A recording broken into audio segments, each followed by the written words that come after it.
তো দেখে কি মনে হচ্ছে যে কিসের অনুষ্ঠান চলছে তা জানতে হলে দেখতে হবে ভিডিওটাকে। হ্যাঁ এভরিওয়ান, চলে এসেছি আজকে নতুন একটা মিনি ব্লগ নিয়ে পূজা সাদাত ব্লগসে। তো আমি আর আমার বর্মশাই বেরিয়ে পড়েছিলাম। তো বেরোই রাস্তায় দেখতে পেলাম যে আখের রস বিক্রি হচ্ছে। আর আখের রস খাবো না তখন তা কখনো হয়? আমরা এর আগেও তোমাদের দেখিয়েছি যে আমরা আখের রস খেতে কতটা ভালোবাসি।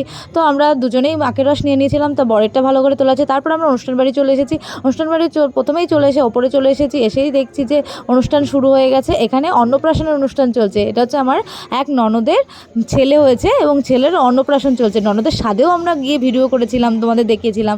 তো এখানে মা ও ছেলে বাবুকে আদর করে নিচ্ছে, একটু আদর করে ও খুব আদরটা খাচ্ছিল। তারপর এদিকে আমি ওপর থেকে দেখতে পাচ্ছিলাম যে সবাই খাওয়ার প্যান্ডেলে ঢুকছে। খাওয়ার প্যান্ডেলটা যেহেতু নিচে হয়েছিল, তো আমি ঘরে এসে আবার সবাইকে একটু দেখছিলাম যে কেউ ভিডিও করছে, কেউ বসে আছে। তারপর আমরা সোজা চলে এসেছিলাম খাওয়ার প্যান্ডেলে। তো খাওয়ার প্যান্ডেলের ক্লিপ আর সেভাবে নেওয়া হয়নি। তারপর আমি আর আমার বর বেরিয়ে পড়েছি, মেয়েকে দিয়ে দিয়েছিলাম গাড়িতে। আজকের ভিডিওটা এই পর্যন্ত, দেখাবে নেক্সট ভিডিওতে। টাটা।